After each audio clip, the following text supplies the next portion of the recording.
Halo semua, kami dari kelompok 11 mata kuliah Sosiologi Kependudukan akan menjelaskan mengenai migrasi dalam kependudukan.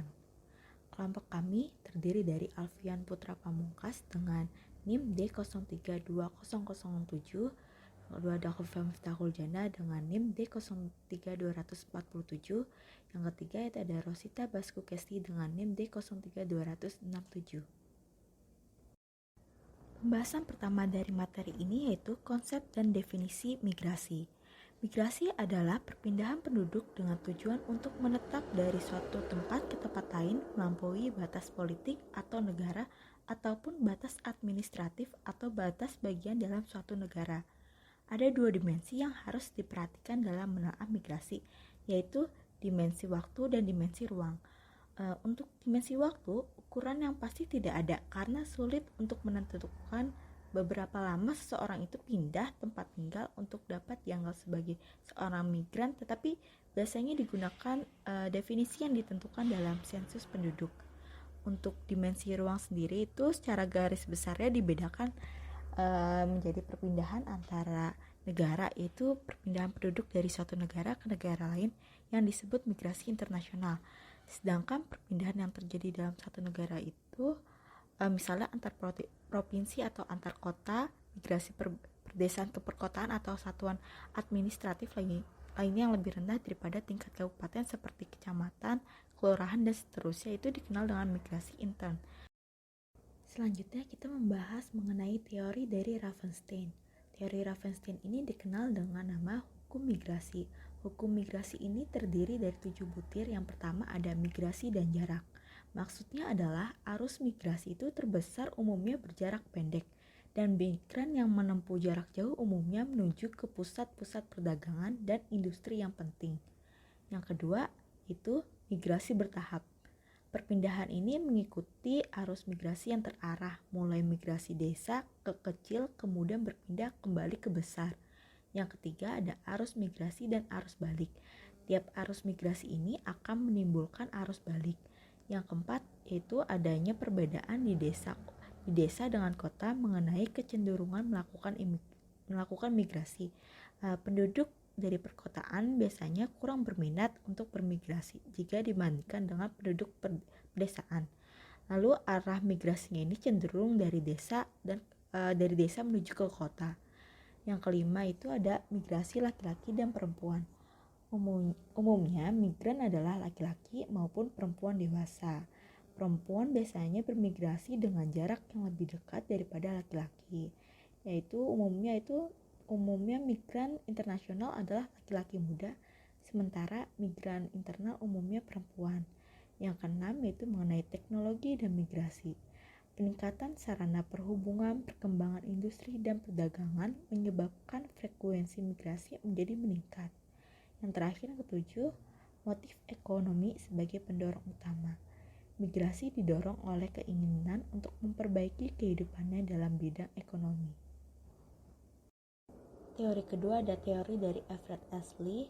Lee menjelaskan bahwa daerah asal migrasi dan daerah tujuan migrasi memiliki faktor yang bersifat positif, negatif, dan netral. Faktor yang pertama itu faktor positif. Positif ini akan menarik orang untuk datang ke daerah atau menahan untuk tetap tinggal di daerah asalnya. Faktor negatif itu mendorong orang untuk pindah dari suatu tempat asal. Yang ketiga itu faktor netral, faktor yang tidak mempengaruhi faktor yang lain. Lalu yang terakhir itu terdapat rintangan yang menghambat di antara faktor daerah asal dan faktor daerah tujuan. Jenis-jenis migrasi. Migrasi dibedakan menjadi dua, yaitu migrasi nasional dan internasional. Migrasi nasional adalah perpindahan penduduk dari suatu daerah ke daerah lain, tetapi masih dalam satu negara. Sedangkan migrasi internasional adalah perpindahan penduduk dari satu negara ke negara lain atau antar negara. Nah, migrasi nasional ini dibagi menjadi 3. Yang pertama ada urbanisasi. Urbanisasi adalah perpindahan penduduk dari desa ke kota. Orang yang melakukan urbanisasi disebut urban. Urbanisasi dapat terjadi karena berbagai macam faktor. Misalnya saja keinginan mencari kehidupan yang lebih baik, lalu melanjutkan pendidikan ke jenjang yang lebih tinggi. Lalu yang kedua ada transmigrasi. Transmigrasi merupakan perpindahan penduduk dari pulau padat penduduk ke pulau yang jarang penduduknya di dalam wilayah Indonesia. Berdasarkan pelaksanaannya, transmigrasi di Indonesia dapat dibedakan atas. Yang pertama ada transmigrasi umum, yaitu transmigrasi yang dilaksanakan dan dibiayai oleh pemerintah.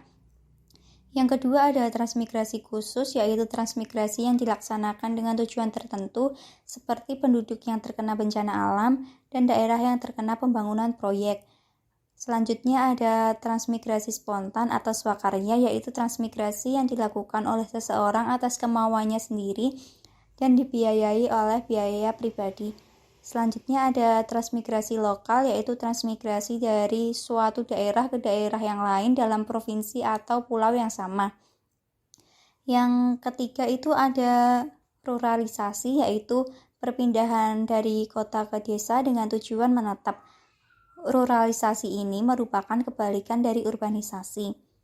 Lalu yang selanjutnya ada migrasi internasional atau yang biasa disebut eksternal. Itu dibagi menjadi 3 macam. Yang pertama ada imigrasi, yaitu masuknya penduduk dari suatu negara ke negara lain dengan tujuan menetap.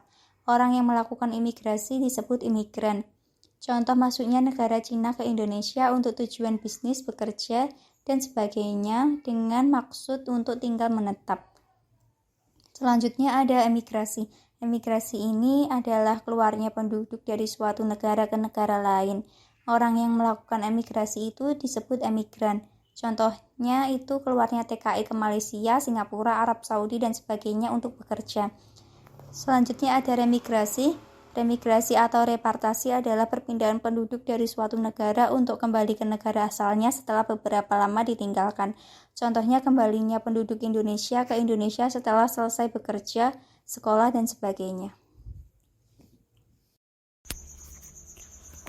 Ada berbagai macam sebab terjadinya migrasi di suatu negara.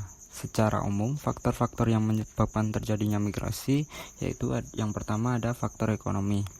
Seseorang yang berada dalam kesulitan ekonomi pada suatu daerah tempat tinggalnya mendorong terjadinya migrasi ke daerah lain untuk memperbaiki kondisi ekonomi. Dalam hal ini, seseorang akan mencari kehidupan yang lebih baik di tempat yang baru. Misalnya saja seperti fenomena urbanisasi, di mana masyarakat desa mencari pekerjaan di kota dikarenakan tidak tersedianya lapangan pekerjaan di desa. Yang kedua ada faktor keselamatan. Seseorang bermigrasi karena adanya bencana alam seperti banjir, gunung meletus, gempa, ataupun wabah penyakit. Yang hal tersebut dapat mendorong penduduk untuk melakukan migrasi ke daerah yang lebih aman. Contohnya saja seperti penduduk Aceh yang tidak ingin tinggal di Aceh setelah adanya bencana tsunami. Mereka dapat berpindah ke daerah lain yang dianggap lebih aman untuk melanjutkan kehidupan. Yang ketiga ada faktor keamanan, yaitu migrasi yang terjadi akibat adanya gangguan keamanan seperti peperangan ataupun konflik yang terjadi antar kelompok. Yang keempat ada faktor politik, yaitu di mana migrasi yang terjadi oleh adanya perbedaan politik di antara warga masyarakat seperti negara Cina yang berpaham komunis, di mana masyarakat yang tidak sepaham dengan ideologi komunis tersebut akan meninggalkan negara tersebut dan mencari negara lain untuk di tempat tinggali. Yang kelima ada faktor agama. Kebebasan beribadah sesuai agama yang dianut dan sikap saling menghargai antar umat beragama merupakan modal seseorang untuk tetap bertahan dalam lingkungan masyarakat yang heterogen. Apabila kehidupan beragama di daerah tersebut tidak terjamin bagi kelangsungan dan keamanannya, maka hal itu akan mendorong seseorang untuk melakukan migrasi.